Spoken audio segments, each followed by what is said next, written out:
Bonjour à tous et bienvenue sur boursicoté.com pour cette nouvelle analyse technique du CAC 40 en clôture avec une séance qui a quelque peu invalidé donc le bel élan haussier que nous avions hier. Je vous l'indiquais ce matin, on a ouvert donc sur un gap baissier, gap suite auquel on est venu ici chercher la zone des 7570 points comme résistance.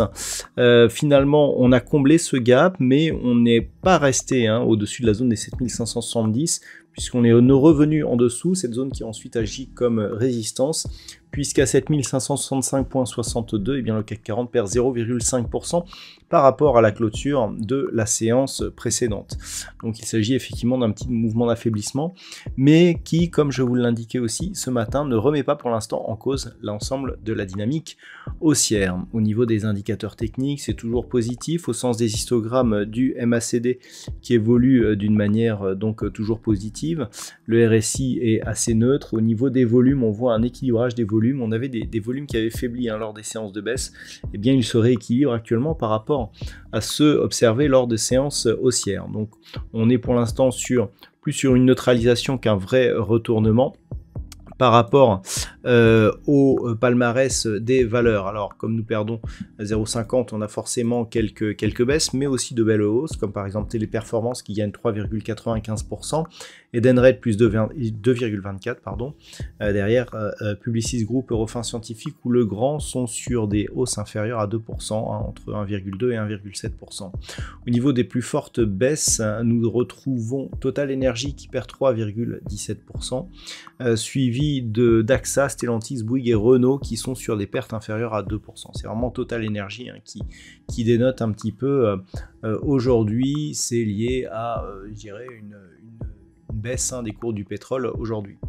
Donc, d'un point de vue technique, le fait que l'on ait comblé ce gap ici qui s'est ouvert ce matin, c'est plutôt une bonne nouvelle si on est haussier. On n'a pas totalement comblé le gap haussier qui s'était ouvert hier. Donc, on voit que c'est toujours la hausse qui prédomine.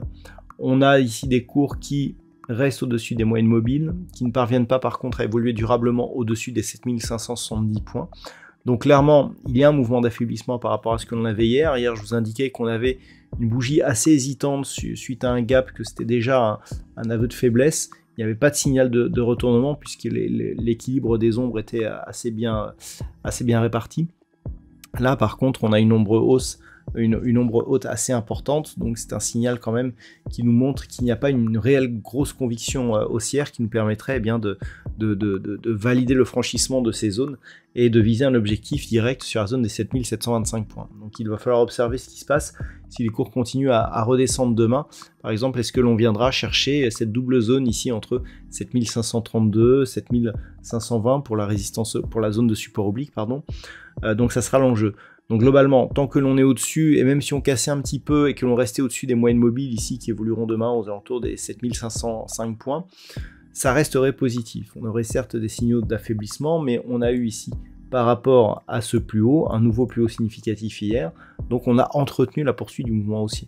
Par contre, si on casse ici ces zones de support, on neutralise ici, donc à partir de 7520 globalement, et si on casse par contre 7470, et ce plus bas ici significatif qui se situe entre les deux plus hauts, là clairement il y aura risque de retournement de tendance. Mais tant que l'on est au-dessus, l'optimisme est toujours de mise et on peut continuer à regarder vers le haut jusqu'où va remonter cet indice parisien. Donc voilà les niveaux de rupture.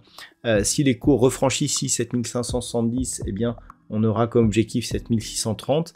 Et en cas de rupture, on a ici une zone intermédiaire. Alors, on a un plus haut ici à 7693, mais c'est vraiment l'objectif ici des 7725,50 qui devrait donc être rejoint, sachant que c'est cette zone qui nous provoquerait une réorientation moyen terme de la tendance au niveau de l'indice parisien. Voilà donc ce que l'on peut dire sur cette analyse technique du CAC 40. Au niveau des perspectives, je dirais liées aux études de probabilité, on est sur quelque chose qui est toujours très neutre pour la fin de la semaine et qui pourrait s'orienter à la baisse la semaine prochaine. Alors hier ça pouvait s'orienter à la hausse, aujourd'hui ça pourrait s'orienter à la baisse. La conviction est tellement faible et on a un nombre d'occurrences là aussi assez faible, nous indique que pour l'instant en gros c'est très incertain et en plus la fiabilité de la statistique n'est pas forte. Donc globalement c'est très incertain et ce qu'il faudra encore une fois, c'est observer ce qui se passe donc au niveau des zones horizontales, donc je vous rappelle qu'en restant ici sous 7570 et tant que l'on est au-dessus de 7470, on a un range assez neutre. Voilà donc ce qu'on peut dire pour aujourd'hui. Je vous souhaite de passer une très bonne soirée. On se retrouve dès demain pour d'autres analyses techniques, toujours sur le site boursicoté.com.